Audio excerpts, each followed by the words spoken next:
Hello my dear friends, welcome to the Human Family Project. We're going through a very interesting time on the planet right now. In many ways it's a very difficult time, but in many ways I see this as a great blessing because for many of us it means that we can no longer stay silent. We are being forced to speak out. We can no longer sit on the fence and watch the corruption and the greed and not take a side. So it's a great blessing in that it is pushing us in a way towards the light, towards a new world. So in the holistic medicine, often before a true healing takes place, there is an intensification of symptoms where all the disease processes in the body seem to be worsening. What's actually happening is there is a purification going on in the body. So and it's enabling a true healing to take place. So all the disease material is kind of being purified out of the body. And I do see now a lot of the corruption that has been with us for centuries now is coming to the surface and becoming increasingly obvious and increasingly hard to ignore. So this project is for today. I'm just going to share a short clip of Dr. Carrie Minaj. She's talking from the other side of the world. I don't know her, but I think it's interesting that when there is a transition happening on planet Earth, often the same idea comes to many people on many different areas, even though they're not physically connected or they don't talk to each other. They all have the same inspiration. So I'm just going to share this short clip, and then I'm going to go into greater detail about the Human Family Project, and then Alan will give an overview of the kind of the bigger picture. But I love you all, and I'm very excited to be part of this with you. Bye for now. I have talks with God all the time, and I get this message from God was saying, gather your tribe, and when the time comes, you'll know what to do, meaning physically know where each other is in your community, right? And protect the children. Do not... I tell people, pull the kids out of school right now. Pull the kids out of school because do not feed the beast. You're feeding the beast. Don't tell them that it's okay to do this. We start our own communities, grow our own food. We support each other. We do our own private membership associations. I've walked away from all my businesses. I've walked away from my house. I walked away from my material possessions because there's nothing more important than my freedom. No one can buy my words. They can't buy my heart. They can't buy my body or my mind or my soul. And that is fearlessness, and they are scared of that. And it's ripple effect. It spreads. That's the contagious thing that we need, right? And that is so... So the Human Family Project is a very simple project which has started here in Far North Queensland, but it's spreading very quickly throughout Australia. The reason for that is that it's a very simple model. It's actually very familiar and very innate to us. We've just been conditioned to forget. But once we're reminded, it all comes back very quickly. So the great thing about it is that it's very, very simple to implement. All you need is 8 households. One household can be an individual, a couple, or a kind of grandparents and children and a kind of family living together in one household. It doesn't matter. But the minimum is 8. You can grow it as big and as fast as you want, but 8 is a good number to start with. The family will be held together by a central figure called the mother. The mother can be a man or a woman, but their role is essentially as a central communicator and coordinator of resources. So the mother will be familiar with the skills within the family, the skill sets, the resources, the food sources available, the shelter that is available within the family, so that if need arises, if one of the brothers and sisters within the family need something, they can ask the mother, and the mother will be able to coordinate those resources so that they can feel supported during that time. So time is of the essence to spread this message, because I think we've all realized that the systems that we've been relying on to look after us, we cannot trust them. Their agenda is not our well-being, and it's time to come together once again as a community. And I don't think it's as difficult as a lot of us feel it will be. Once we start down that path, it's amazing how quickly things can start to change for the better. So recently in Broome, there was an incident whereby some officials went to our house and they wanted to carry out some medical procedures on the people in that house. The people didn't want that. Fortunately for them, they had a family, and they were able to put a call out, and the whole community came. They all got in their cars, they beat their horns, and they arrived at that house. All the neighbors came out because of the commotion, and the officials left. And I feel it's very important to have cameras on hand, be able to film these things. When we're together, rather than held apart and afraid, when we come together, we can shine light on the things that are not right. And when we shine light where there is darkness, that darkness cannot exist anymore. So when we work together, well, we don't need to run anywhere. We don't need to resort to violence.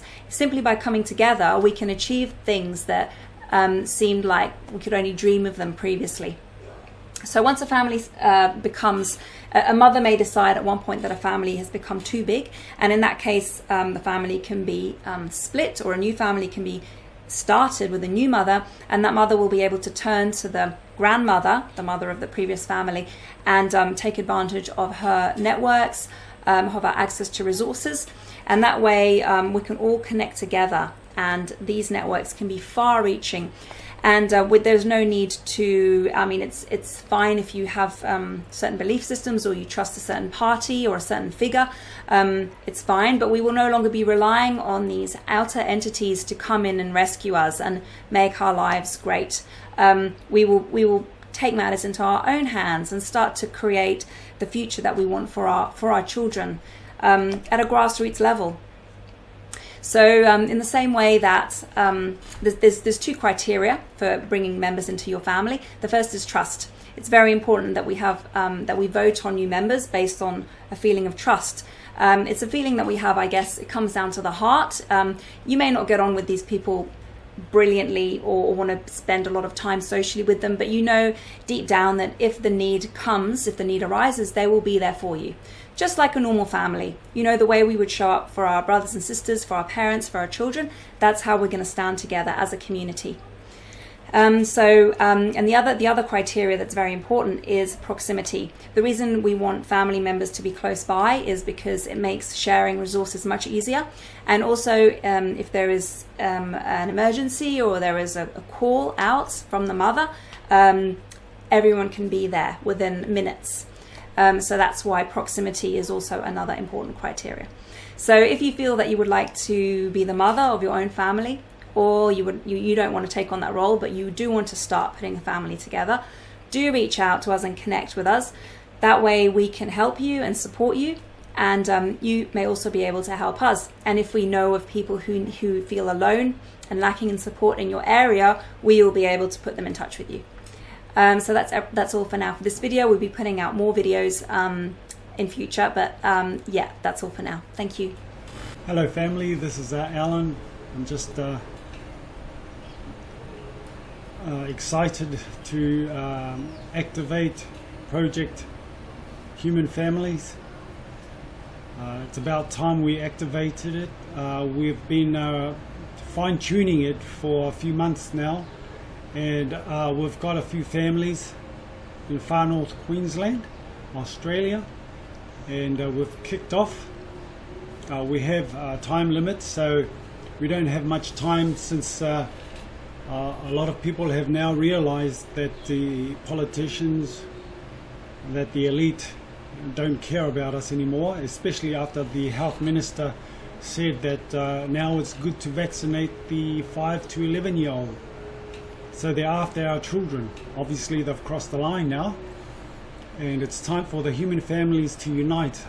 These elite families have had centuries of preparing, of growing, of dictating, of destroying societies, of accumulating wealth, creating systems, accessing all the technology they have, and in the process they've destroyed the human families. So now it's time for us to rebuild, to come together. The human families need to unite. There's thousands of groups right now that are active, but there doesn't seem to be a common thread. The common thread is there, but there's a disconnect, and we need to connect. We can't do this as the many. We need to do it as the one. We need to unite, and that's the whole purpose and goal of Project Human Families. Obviously we're starting it here in far north Queensland, Australia, And now we're going to be spreading it all over the States, and then after that, hopefully globally, as people catch on and grow their families. All you need is 8 households to start with, and that's your family. And once you nominate your mother can is responsible for the welfare of that family, and grow it as fast as possible. And don't wait. Whoever you see on the road, who is willing, who sees the way you see, who is willing to act in bringing unity to the families, to the human race, let them join your family. There is no egos involved here. We don't care who gets the credit. We only care that the human family exists, and that we succeed in this. Let love be your guide. Take away the intellect, too much intellectualizing, and bring it to the heart. What makes the human family unique is this. This is the common thread. If you care, and remember that when you see people, go to the heart. Your heart will tell you what is right, what is good for you. So please, let's get together as one people, united in spirit, united in purpose, united in love. I'll talk to you soon.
I should like to talk to you briefly about civil rights and human freedom. It is my deep conviction that we have reached a turning point in the long history of our country's efforts to guarantee freedom and equality to all our citizens. Our immediate task is to remove the last remnants of the barriers which stand between millions of our citizens and their birthright. There is no justifiable reason for discrimination because of ancestry, or religion, or race, or color.